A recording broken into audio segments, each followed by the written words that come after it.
Hi mathletes, welcome back to Math Jamboree.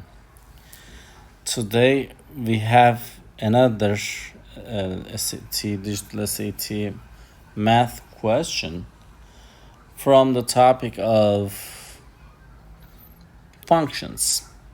Let's solve this question. If the function m is defined by m of z is equals to 2z minus 1, which of the following is equivalent to m of z plus 5? A is 2z minus 1, B is 2z plus 9, C is given as 2z plus 10, and the choice D, 4z minus 1.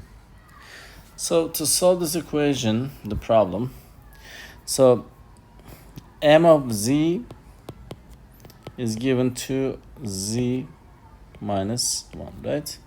So as you can see, whatever you see in the parentheses for z, this means that this function, what it does is that you double that's inside, you know, just the value of z, you times it by 2 and take away 1 from it.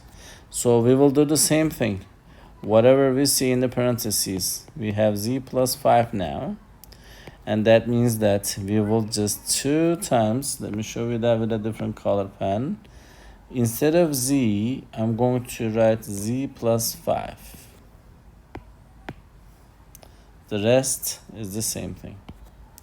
So we will go ahead and distribute this into the parentheses to find the value of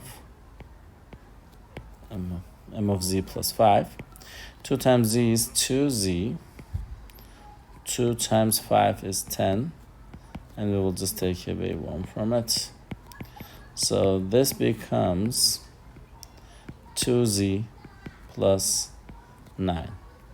So this is our final answer for the question. So this choice, the right choice then will be the choice B for the specific question. I hope you found this video helpful. If you did, please give it a thumbs up. If you have questions or comments to make, please do not hesitate to leave it below there. Thank you and see you next time. Bye-bye.